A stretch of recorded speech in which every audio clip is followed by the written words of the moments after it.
मकसूद चपड़ासी वाला, कौन है वो मकसूद चपड़ासी वाला?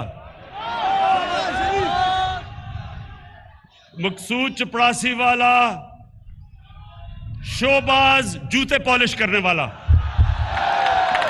बूट पॉलिश करने वाला, वो इसके साथ मिल गया है क्योंकि उसको पता चल गया है कि वक्त आ गया है। अब वो जब खींचता गया है जी, मेरी हर रोज जब केस हो, मुझे कभी कोरोना हो जाता है, कभी उसका वकील नहीं आता, कभी कमर में दर्द हो जाती है। लेकिन मकसूद चपड़ासी वाला, तुम्हारा टाइम भी आ गया है।